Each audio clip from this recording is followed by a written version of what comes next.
Halo semuanya, hari ini saya ingin bertanya, pernahkah Anda membayangkan apa yang sebenarnya terjadi di balik layar ketika Anda menekan layar self-ordering kios di McDonald's? Lalu dalam hitungan menit, bahkan detik sekalipun, pesanan Anda sudah tersaji hangat di atas meja.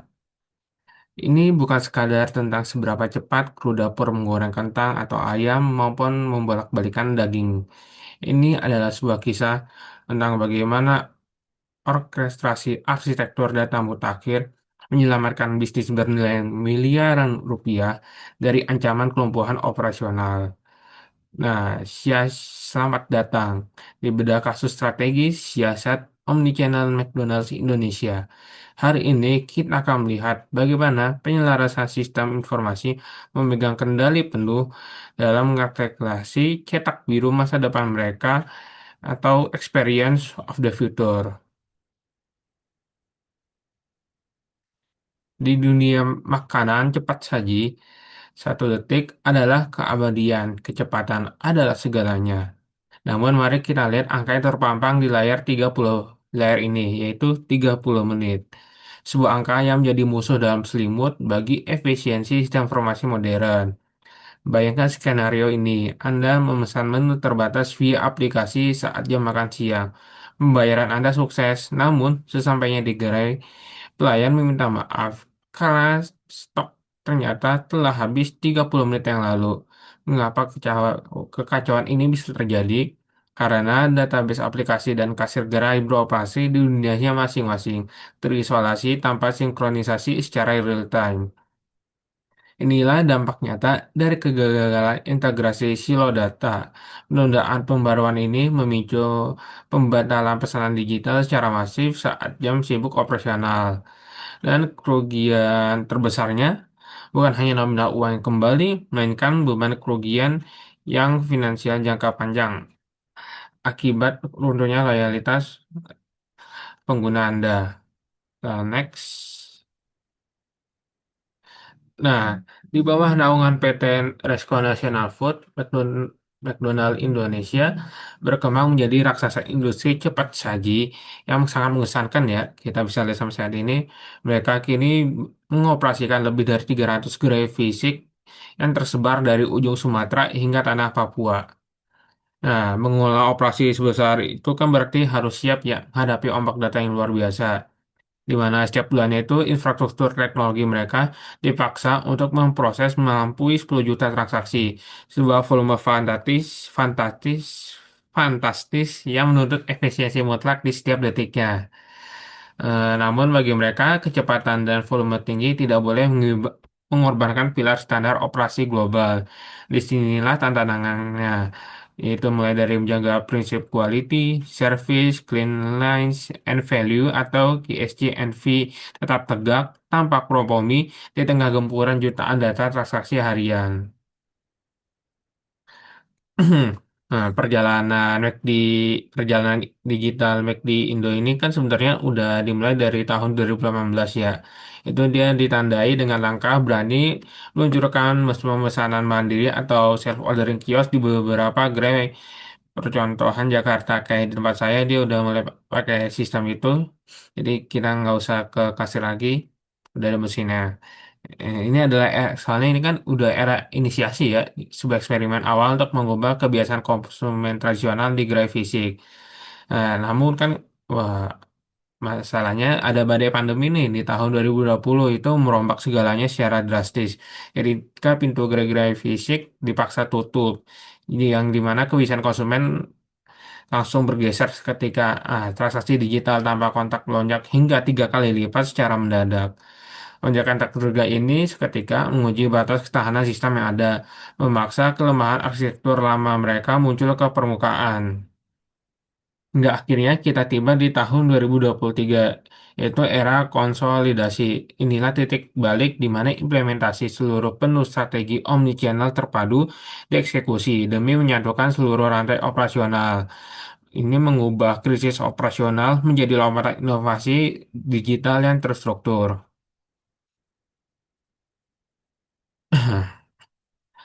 Lalu ada Nah, sebuah analisis bisnis yang mendalam tidak boleh didasarkan pada asumsi belaka. Oleh karena itu, agar analisis strategi sistem informasi ini memiliki bobot ilmiah yang kuat dan valid, saya menggunakan metode triangulasi data, di mana saya turun langsung mengamati gerai fisik berarsitektur OTF untuk menganalisis interaksi pengguna pada mesin self-ordering kios. Data lapangan itu kemudian saya silangkan dengan penelaahan laporan keberlanjutan tahunan resmi, siaran pers korporasi, serta dokumen keuangan terverifikasi dari PT Rexona National Food. Terakhir, semua teman itu saya komparasikan dengan teori perancangan strategi sistem informasi dari berbagai jurnal ilmiah internasional maupun nasional. Langkah ketat inilah yang menjamin bahwa potret permasalahan operasional yang saya bedah ini benar-benar akurat dan berbasis fakta. Nah, disinilah letak masalah utamanya. Teknologi tanpa perencanaan strategis yang matang lambat laun akan melahirkan efek silo. Kios mandiri, aplikasi seluler, dan sistem dapurnya pada awalnya beroperasi secara terpisah di jalurnya masing-masing. Nah, ketika volume pemesanan mendadak melonjak, sistem ini gagal mengkoordinasikan pesanan secara real time. Di garis depan itu sendiri, proses bisnisnya langsung terganggu. Nah, kegagalan sinkronisasi transaksi dari mesin kios mandiri membuat antrian fisik di depan kasir justru malah membludak. Ini adalah sebuah ironi ya dari digitalisasi yang tidak selaras. Sementara itu, dampak formasi yang terisolasi meluas ke sisi konsumen di luar gerai, di mana pembaruan kesediaan produk di aplikasi mobil itu malah membutuhkan waktu tunggu hingga 30 menit. Hambatan inilah yang memicu ketidakpuasan pesanan, komplain manual, dan diperparah oleh proses dan kondisasi data akhir hari yang lambat. Nah, oleh karena itu, hmm, mengapa McDonald sangat berambisi memperkuat aplikasi internalnya? Jawabannya ada pada analisis value chain ini nih, value milik Michael Porter. Coba perhatikan angka merah yang krusial ini, 15 hingga 20%.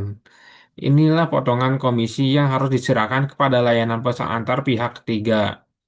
Nah, tanpa sistem mandiri yang kuat, profitabilitas gerai perlahan akan terkikis oleh ketergantungan pada ekosistem platform lain.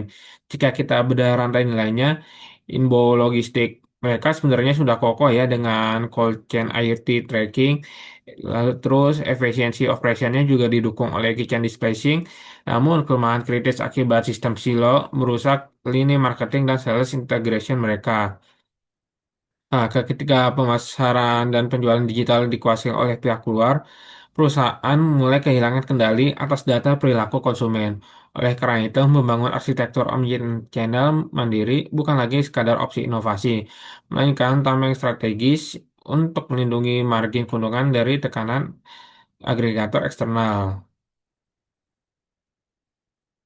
Nah, dalam teori perancangan strategi sistem informasi, kita mengenal sebuah alat ukur portofolio yang sangat kuat, yaitu matriks Kisi Strategi McFarlane, di mana selama bertahun-tahun mayoritas infrastruktur teknologi di Gerai McD Indonesia berada di kuadran factory.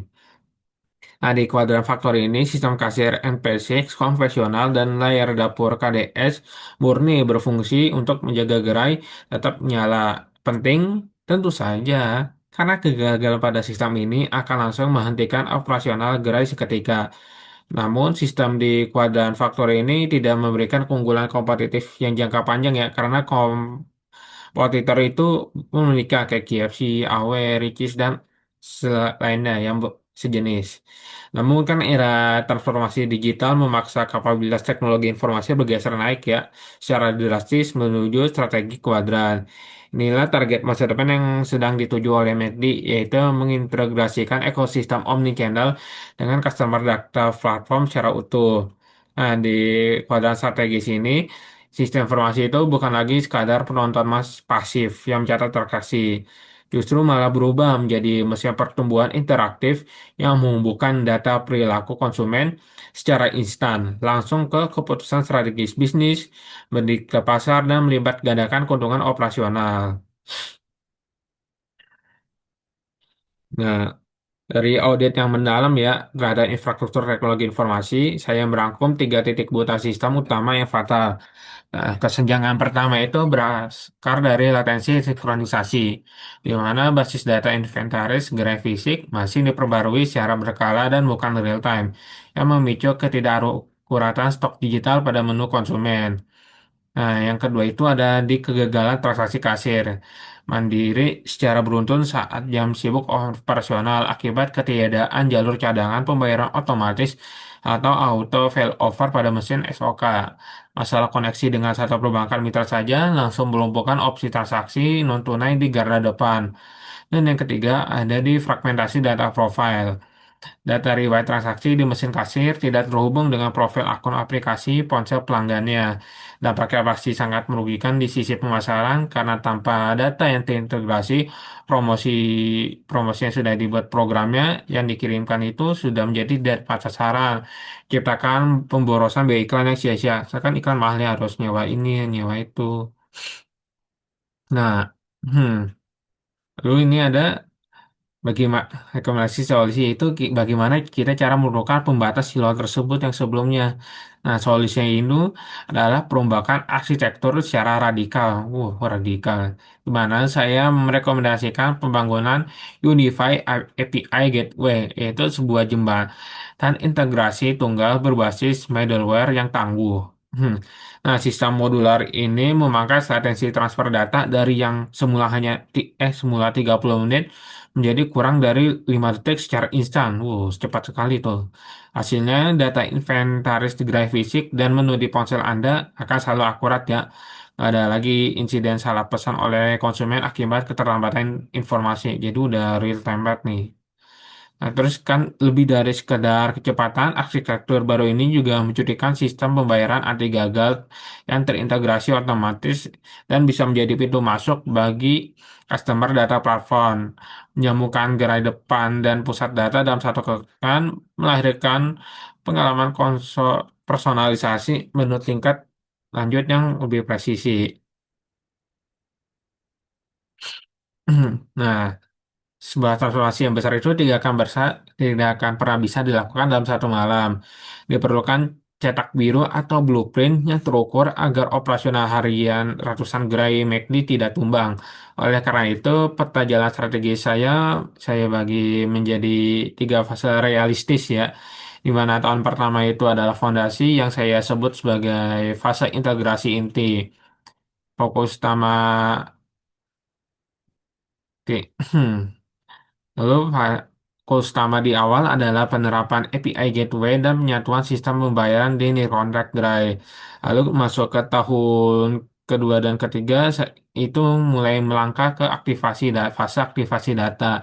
Disinilah peluncuran CDP terpadu dieksekusi, menyatukan riwayat transaksi untuk melahirkan sistem personalisasi promo pelanggan yang sangat terarah.